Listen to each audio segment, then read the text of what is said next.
Pasangan baru harus tahu ini. 10 tips menjalin hubungan harmonis. Nomor 4, sangat penting namun sering disepelekan. Memiliki hubungan yang sehat dan harmonis bersama pasangan adalah impian semua orang. Namun, kebanyakan dari kita tidak pernah benar-benar diajarkan tentang apa arti sebenarnya dari hubungan yang baik dan sehat.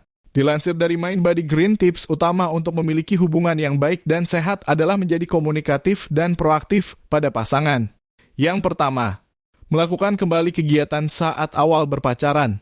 Semakin lama usia hubungan, kita cenderung menjadi malas dan bosan kepada pasangan. Kita mulai kehilangan gairah, kesabaran, kelembutan, dan perhatian yang pernah kita lakukan terhadap pasangan kita. Hal ini dapat diatasi dengan melakukan kembali aktivitas-aktivitas menyenangkan yang dilakukan saat pertama kali bertemu. Berkunjung kembali ke tempat yang memiliki kenangan indah bersama pasangan. Kegiatan lama yang dilakukan kembali bersama pasangan ini dapat meningkatkan rasa sayang dan gairah kembali dalam menjalani hubungan. Kedua, meminta apa yang diinginkan. Sebagai pasangan, biasanya kita suka berasumsi dan memiliki ekspektasi bahwa pasangan kita sudah mengenal kita dengan baik sehingga kita tidak perlu meminta apa yang kita inginkan. Buanglah pikiran tersebut karena kita butuh berkomunikasi dengan pasangan.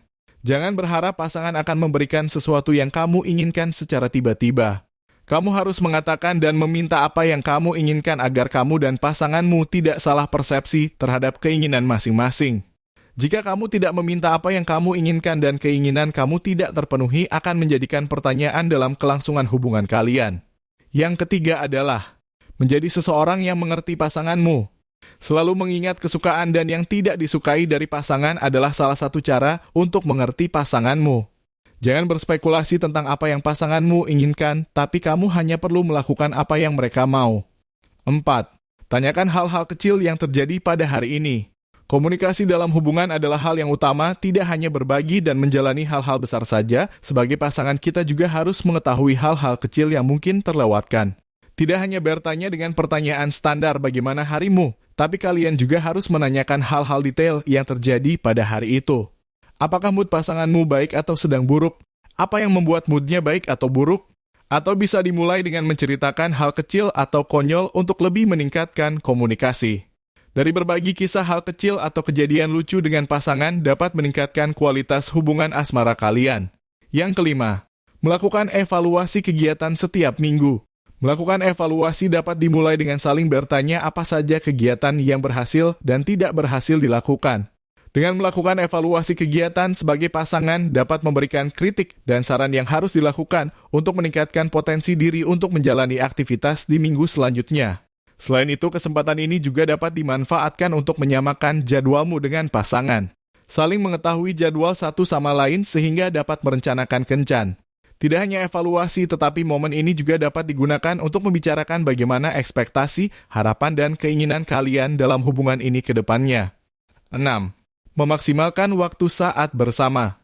Setelah meluangkan jadwal dan membuat janji bertemu, tentukanlah rencana tujuan atau kegiatan yang akan dilakukan bersama pasangan. Diskusikan bersama pasanganmu bagaimana cara kalian untuk menghabiskan waktu bersama. Coba hal baru yang belum pernah dilakukan bersama pasangan untuk memberikan suasana baru dalam hubungan kalian. 7. Sentuhan cinta. Dalam hubungan tentu tidak awam dengan sentuhan seperti berpegang tangan, berpelukan, atau bahkan sebuah ciuman. Sentuhan fisik merupakan komponen penting dalam sebuah hubungan romantis. Maka dari itu, tentukan batasan sentuhan fisik bersama pasanganmu. Pastikan kamu dan pasanganmu saling nyaman dan tidak merasa terganggu dengan sentuhan fisik yang kalian lakukan. 8. Putuskan untuk break jika dibutuhkan. Dalam sebuah hubungan tentu tidak selalu sependapat karena pada dasarnya kita dan pasangan adalah dua orang yang memiliki perbedaan pandangan. Ketika konflik datang, selalu ingat untuk menghadapinya dengan bijaksana. Jangan hanya mengungkit hal-hal buruk dari pasanganmu, tapi ingat juga kebaikan yang dilakukan pasangan dan dirimu sendiri. Jika belum juga menemukan solusi dan mulai stres meningkat selama membahas permasalahan dalam hubungan kalian. Salah satu dari kalian berdua dapat meminta waktu istirahat agar pikiran lebih dingin. Hal ini dilakukan agar kamu dan pasanganmu memiliki waktu sendiri untuk memikirkan dan meneliti kembali permasalahan yang sedang dihadapi. Cara ini dapat menciptakan rasa empati secara instan karena membutuhkan kejujuran dan kerentanan untuk berbagi. Selain itu, ketegangan akibat permasalahan akan menghilang sehingga solusi bisa muncul. 9. Berusahalah untuk memahami, bukan menyetujui.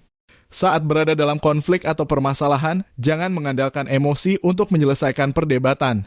Mulailah dengan mengutarakan perasaan yang benar-benar menjadi alasan utama saat merasakan penolakan, kekecewa, kesepian, atau rasa tidak dihargai.